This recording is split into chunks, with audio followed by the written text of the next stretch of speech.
Hi viewers, welcome to crime branch. இன்னைக்கு நான் பேச போகிற க்ரைம் இன்சிடென்ட்குள்ளே போகிறதுக்கு முன்னாடி மறக்காமல் இந்த சேனலை சப்ஸ்கிரைப் பண்ணிக்கோங்க அண்ட் பெல் ஐக்கானையும் கிளிக் பண்ணிடுங்க. குழந்தைகளோட உலகம் ரொம்பவே சின்னது. அந்த உலகத்தில் கெட்டது கிடையாது, ட்ராமா கிடையாது, ஏன் எந்த விதமான நெகட்டிவ் தாட்ஸும் கிடையாது.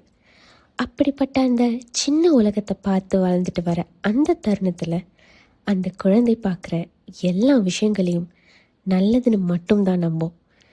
இந்த கேஸில் கூட ஒரு குழந்தை இந்த வெளி உலகத்தோட பளபளக்கிற முகப்பை மட்டும் பார்த்து ஒருவித நம்பிக்கையில் வீட்டை விட்டு வெளியே போனான். ஆனால் அதற்கு பிறகு நடந்தது நம்ம க்ரைம் பிரான்ச்சோட கேஸ் ஃபைல் 15 பார்க்க போகிற case the girl in the bag. 20 August 2007, section 1, Wangsa Maju, Kuala Lumpur, Malaysia. அப்போது இரவு மணி 8:30. வீட்டில் வேலையாக இருந்த தன்னோட அம்மா கிட்ட போன அந்த குட்டி பொண்ணு, அம்மா நான் ஹேர் கிளிப் வாங்க நைட் மார்க்கெட் போயிட்டு வரேன்னு சொல்ல, ஆசையாக கேட்குற பொண்ணோட மனசை நோக வைக்கக்கூடாதுன்னு நினச்ச அந்த அம்மாவோ சரின்னு சொல்கிறாங்க. துரு துரு பட்டாம்பூச்சியாக புது ஹேர் கிளிப்ஸ் வாங்க போகிற சந்தோஷத்தில் துள்ளி குதிச்சுட்டு வீட்டை விட்டு வெளியில் போன பொண்ணை சந்தோஷமாக பார்த்துட்டு இருந்த அந்த அம்மாவிற்கு அப்போ தெரியாது, இதுதான் அந்த பொண்ணோட மட்டும் இல்லை, அவங்க ஒட்டுமொத்த குடும்பத்தோட கடைசி சந்தோஷம்னு. காரணம், அப்படி வீட்டுக்கு பக்கத்தில் இருக்கிற நைட் மார்க்கெட்டுக்கு போன அந்த குட்டி பொண்ணு ரொம்ப நேரம் ஆகியும் வீட்டுக்கு திரும்ப வரலை. நேரமாக ஆக பதட்டமான அந்த பொண்ணோட அம்மாவும் அப்பாவும் அந்த பொண்ணை தேடி போகிறாங்க. அவங்க இருக்கிற அப்பார்ட்மெண்ட் மற்றும் பக்கத்தில் இருந்த நைட் மார்க்கெட்னு எல்லா இடத்துலையுமே ரொம்ப தீவிரமாக தேட ஆரம்பிக்கிறாங்க. அந்த நைட் மார்க்கெட்டில் இருக்கிற ஒவ்வொரு கடைகளாக ஏறி இறங்கி அவங்க பொண்ணு அங்கே வந்தாலான்னு கேட்க ஆரம்பிக்கிறாங்க. நேரம் மட்டும்தான் விரயமாச்சு, ஆனால் அந்த குட்டி பொண்ணு அவங்க கண்ணில் படவே இல்லை. விபரீதத்தை புரிஞ்சுக்கிட்ட அந்த பொண்ணோட அம்மாவும் அப்பாவும் போலீஸ் ஸ்டேஷனில் மிஸ்ஸிங் கம்ப்ளைண்ட் கொடுக்குறாங்க. காணாமல் போனது ஒரு சின்ன பொண்ணுன்றதால போலீஸும் உடனடியாக தேடுதல் வேட்டையில் இறங்குறாங்க. இந்த கேஸை கையில் எடுத்த போலீஸ்க்கு அப்போ தெரியாது இது ஒரு சவாலான கேஸாக இருக்க போகுதுன்னு. இந்த கேஸை பற்றி தெரிஞ்சுக்கணும்னா முதல்ல காணாமல் போன அந்த குட்டி பொண்ணை யாருன்னு தெரிஞ்சுக்கணும். 11 செப்டம்பர் 1999 ஜாசிமின் அப்துல் ஜாலில் மற்றும் நூர் அசியான் பிஸ்தமன் தம்பதிகளுக்கு இரண்டாவது பெண் குழந்தையாக பிறந்த குழந்தை தான் நூரின் ஜாஸ்ரின் ஜாசிமின். வளர வளர ரொம்பவே சுட்டியாகவும் மற்றவர்களுக்கு உதவும் மனப்பான்மையோடும் வளர்ந்த நூரினை எல்லாருக்கும் ரொம்பவே பிடிக்கும். நூரினுக்கு பிறந்தது முதல் சிறுநீரக பிரச்சனை மற்றும் ஹைப்பர் டென்ஷன் நோய் இருந்ததால் தொடர்ந்து அதற்கான மெடிசன் எடுக்கிற கட்டாயத்திற்கு தள்ளப்படுறா. இருந்தாலுமே இது எல்லாமே எனக்கு ஒரு தடையே இல்லைன்னு சொல்கிற மாதிரி நூரின் ரொம்பவே ஆக்டிவாக மற்ற குழந்தைகளை போல தான் துருன்னு இருந்தா. நூரின் வீட்டில் எப்போதும் பிள்ளைகளை அவங்க அம்மா தனியாக எங்கேயும் அனுப்ப மாட்டாங்க. ஆனால் நூரின் காணாமல் போன அன்னைக்கு வீட்டில் இருந்து வரும் 100 மீட்டர் தூரத்தில் அந்த நைட் மார்க்கெட் இருந்ததால் பக்கம் தானேன்ற ஒரு நினப்பில் ஓகே சொல்லியிருக்காங்க. ஆனால் அது எவ்வளோ பெரிய தப்புன்னு நூரின் காணாமல் போனதுக்கு பிறகு தான் அவங்களுக்கு புரிஞ்சது. உலகம் தெரியாத தங்களோட பொண்ணு நூரின் திரும்ப வரணும்னு அந்த அம்மாவும் அப்பாவும் கண்ணீரோடு ஒரு நல்ல செய்திக்காக காத்திருந்தாங்க. நூரின் இன்னைக்கு வந்துடுவா, நாளைக்கு வந்துடுவான்னு அவங்க ஒரு புறம் நம்பிக்கையோடு இருக்க, இன்னொரு பக்கம் போலீஸும் அவங்க விசாரணையை தீவிரப்படுத்துகிறாங்க. ஆனால் அந்த ஏரியாவில் பெருசாக சிசிடிவி வசதி எதுவும் இல்லாதனால அவங்க விசாரணையை அடுத்த கட்டத்திற்கு கொண்டு போக ரொம்பவே கஷ்டமாக இருந்தது. அந்த ஏரியாவில் இருந்த ஒரு நபர் நூரின் நடந்து போகும்போது பின்னாடி ஃபாலோ பண்ணிட்டு வந்த ஒருத்தன் நூரினை ஒரு வெள்ளை நிற வேன்குள்ளே வலுக்கட்டாயமாக கடத்திட்டு போனதை பார்த்ததா போலீஸ்கிட்ட தகவல் சொல்லியிருக்காரு.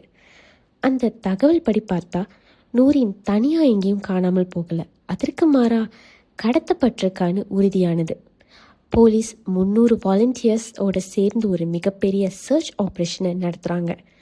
ஆனால் அதற்கான பலன் 0 தான். பார்க்குற இடங்களில் எல்லாமே நூரினின் ஃபோட்டோ பிரிண்ட் பண்ணப்பட்ட மிஸ்ஸிங் பர்சன் நோட்டீஸ் ஒட்டப்பட்டது. ஆனால் வருத்தத்திற்குரிய விஷயமா இருந்தது, அந்த போஸ்டர்ஸில் இருந்த கான்டாக்ட் டீட்டெயில்ஸை ஒரு சிலர் தப்பான முறையில் யூஸ் பண்ணது தான். அனானிமஸாக கால் பண்ணி நூரின் எங்ககிட்ட தான் இருக்கான்னு தப்பான தகவல் சொல்கிறது, தேவையில்லாத மெசேஜஸ் அனுப்புறதுன்னு போலீஸின் விசாரணைக்கு ஒரு தடைக்கல்லாக இருந்தாங்க. இதனால் இந்த ஃபோன் கால்ஸ் மூலமாக வர தகவல்களை போலீஸால் முழுமையாக நம்ப முடியலை. மொத்த மலேசியாவும் அந்த 8 வயது சின்ன பொண்ணான நூரின் நல்லபடியாக திரும்பி வரணும்னு ப்ரே பண்ணாங்க. நியூஸ் பேப்பர்ஸில் கூட நூரின் கேஸ் ரொம்பவே முக்கியமான கேஸாக கவர் பண்ணப்பட்டது. நாட்களும் யாருக்காகவும் காத்திருக்காம கடந்து போகுது. 17 செப்டம்பர் 2007 பத்தாலிங் ஜெய காலையில் கடையை திறக்க வந்த அந்த கடை ஓனர் அங்கே சந்தேகத்திற்குரிய ஒரு ப்ளூ கலர் ஜிம் பேக்கை பார்க்குறாரு. உடனடியாக அதை திறந்து பார்த்த அந்த கடை ஓனர் ரொம்பவே அதிர்ச்சி ஆகுறாரு. காரணம், அந்த பேகை கொஞ்சம் திறந்ததுமே அவர் கண்ணில் பட்டது 2 மனித கால்கள். பதறிப்போன அவர் அதற்கு மேலே அந்த ஜிம் பேக்கை திறக்க முயற்சி பண்ணாமல் உடனே போலீஸ்க்கு இந்த தகவலை சொல்கிறாரு. விரைந்து வந்த போலீஸ் தொடர்ந்து அந்த ஜிம் பேக்கை திறந்து பார்க்குறாங்க. அந்த பேக்குள்ளே இருந்தது ஒரு சின்ன குழந்தையோட இறந்த உடல். தாயின் கருவறைக்குள்ளே எப்படி ஒரு குழந்தை இருக்குமோ அந்த பொசிஷனில் அந்த இறந்த உடல் நிர்வாணமான முறையில் இருந்ததை பார்த்து போலீஸ் திகைச்சு போகிறாங்க. உடனடியாக அந்த இடத்த செக்யூர் பண்ண போலீஸ் அந்த இறந்த உடலை ஆட்டாப்சிக்காக ஹாஸ்பிட்டலுக்கு கொண்டு போகிறாங்க. நூரினின் வீட்டுக்கு ஒரு சின்ன பொண்ணோட இறந்த உடல் கண்டெடுக்கப்பட்ட தகவல் சொல்லப்படுது. அந்த இறந்த உடலை அடையாளம் காட்டுறதுக்காக நூரினின் அம்மாவும் அப்பாவும் ஹாஸ்பிட்டலுக்கு வராங்க. போலீஸ் கண்டுபிடிக்கப்பட்ட அந்த இறந்த உடல் நூரினோடதுன்னு நம்பினாங்க. ஆனால் அந்த உடலை பார்த்த நூரினின் பெற்றோர்கள் அது அவங்க பொண்ணு கிடையாதுன்னு ரொம்பவே உறுதியாக சொல்லியிருக்காங்க.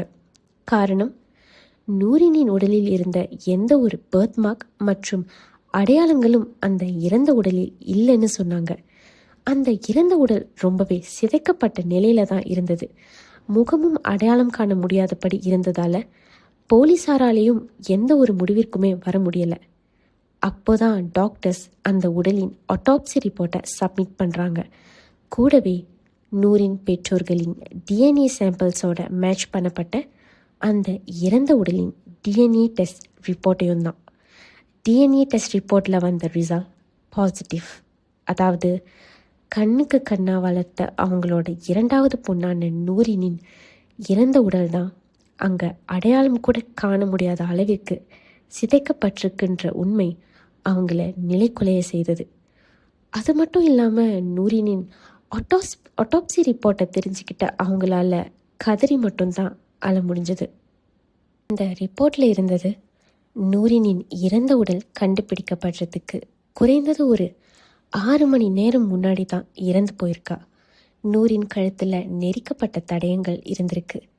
காணாமல் போனப்போ இருந்ததை விட உடல் ரொம்பவே மெலிஞ்சு போயிருந்திருக்கு. அதாவது கடத்தப்பட்ட நாள்லேருந்து இறக்குற வரைக்குமே நூரினுக்கு சரியான உணவுகள் வழங்கப்படலைன்னு தெரிஞ்சது. ஆனால் அதைவிட மோசமாக அந்த 8 வயது குழந்தையின் பிறப்பு உறுப்பில் ஒரு வெள்ளரிக்காய் மற்றும் கத்திரிக்காய் ஃபோர்ஸ்ஃபுல்லாக நுழைக்கப்பட்டிருக்கு. அதை டாக்டர்ஸ் ஆட்டாப்சி அப்போ ரிமூவ் பண்ணியிருக்காங்க. நூரின் தொடர்ந்து சீரழிக்கப்பட்டதற்கான தடயங்களும் இருந்தது. இதனால் நூரினின் ரெக்டம், அதாவது பெருங்குடலின் கடைசி செக்ஷன் சிதைந்து போனதால் பாக்டீரியல் இன்ஃபெக்ஷன் ஏற்பட்டு தான் நூரினின் உயிர் போயிருக்குன்னு உறுதிப்படுத்தப்படுது. ஒரு 8 வயது குழந்தைய என்ன எல்லாம் பண்ணக்கூடாதோ அதை எல்லாத்தையுமே இரக்கமே இல்லாமல் ஒரு கொடூரன் பண்ணியிருக்கான். நூரினின் அம்மா அப்பாவின் நிலைமை தான் ரொம்பவே மோசமாக இருந்தது. காணாமல் போன பொண்ணு இப்படி உருக்குலைந்து அவங்க கைகளுக்கு வந்து சேருவான்னு அவங்க கனவுல கூட நினச்சி பார்க்கல. எல்லா ப்ரொசீஜர்ஸும் முடிஞ்ச அந்த தேவதையின் உடல் அவளோட அம்மா அப்பா கிட்ட ஒப்படைக்கப்படுது. 21 செப்டம்பர் 2007 நூரின் காணாமல் போய் சரியா 32 நாட்களுக்கு பிறகு அவ அனுபவிச்ச அத்தனை கொடுமைகளின் பிரதிபலிப்பா விண்ணுலகம் நோக்கி புறப்பட தயாராகிறா. தாமான் இபுகோத்து கோம்பாக்ல நூரினின் இறுதி யாத்திரை முடிவிற்கு வந்து அடக்கம் பண்ணப்படுறா.